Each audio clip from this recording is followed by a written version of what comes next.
कराड शहरातील कृष्णा कोयना नदीपात्रात विनापरवाना बोटींचा घोळ. महसूल, पोलीस, पाटबंधारे प्रशासन नागरिकांच्या जीवाशी करतोय खेळ. कराड शहरातील प्रीतीसंगमावरील कृष्णा कोयना नदीपात्रात विनापरवाना बोटीच्या साह्याने पर्यटनाच्या गोंडस नावाखाली नागरिकांची वाहतूक सुरू असून याकडे मात्र महसूल, पोलीस प्रशासन, पाटबंधारे विभाग याचे जाणीवपूर्वक दुर्लक्ष होत आहे. काही दिवसापूर्वी याबाबतचे वृत्त प्रसिद्ध करण्यात आले होते. या वृत्ताची दखल घेऊन महसूल प्रशासनाने हा व्यवसाय करणाऱ्या बोटधारकास 3 वेळा कारवाईचे पत्र काढूनही अद्यापही हा विनापरवाना बोट व्यवसाय सुरू असल्याने आश्चर्य व्यक्त केले जात आहे.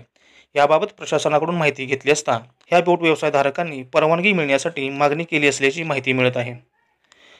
मात्र कुठलाही व्यवसाय करताना पहिल्यांदा परवानगीची आवश्यकता असते, पण कराड महसूल, पोलीस, पाटबंधारे प्रशासन यांच्याकडून अद्याप कुठलीही परवानगी नसताना विनापरवाना बोट वाहतूक कोणाच्या आशीर्वादाने सुरू आहे असा सवाल उपस्थित केला जात आहे. काही महिन्यापूर्वी तारकर्ली येथे बोट दुर्घटना घडली होती. तसेच काही दिवसापूर्वीही तापोळा येथे वाऱ्यामुळे बोट पलटी होण्याची दुर्घटना घडून यामध्ये काहींना आपला जीव गमवावा लागला होता. त्यामुळे कराड येथील कृष्णा कोयना नदी पात्रात बोट दुर्घटना झाल्यावरच प्रशासन जागे होणार की काय असा प्रश्न कराडकर नागरिकांना पडला आहे. दररोज 20 ते 25 प्रवासी बोटीतून घेऊन रात्री उशिरापर्यंत वाहतूक केली जात असल्याचे पाहावयास मिळत आहे. शहरातील काही अज्ञान समाजसेवकांनी या बोट व्यवसाय करणाऱ्यांना लाईफ जॅकेट घालून वाहतूक करण्याचा सल्ला दिला. त्या पद्धतीने नागरिकांना लाईफ जॅकेट घालून नौकाविहार सुरू आहे. मात्र या कृष्णा कोयना जलाशयात पर्यटन नौकाविहार करण्यासाठी पर्यटन क्षमता त्यानुसार लाईफ जॅकेट नौकाचालक व इतर कर्मचारी पर्यटक यांना लाईफ जॅकेट घातल्याशिवाय नौकाविहार करता येत नाही. तसेच पर्यटक व जलक्रीडेसाठी वापरण्यात येणाऱ्या बोटीचा विमा उतरवणेही बंधनकारक आहे.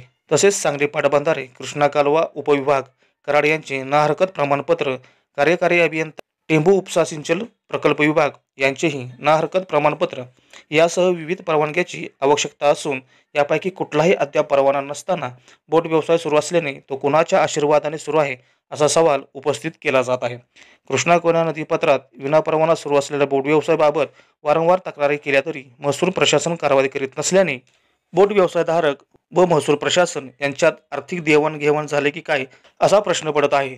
प्रीतीसंगमावर सुरू असलेल्या विनापरवाना बोट व्यवसायाबाबत 1 महिना झाले बातमी प्रसिद्ध करण्यात आली होती. या बातमीच्या अनुषंगाने महसूल प्रशासनाने फक्त कागदोपत्री कारवाईपत्र काढले, मात्र प्रत्यक्षात कुठलीही अद्याप ठोस कारवाई केली नाही. त्यामुळे सर्व प्रशासन विभाग विनापरवाना बोट व्यावसायिकांची पाठराखण का करत आहे असा सवाल उपस्थित केला जात आहे.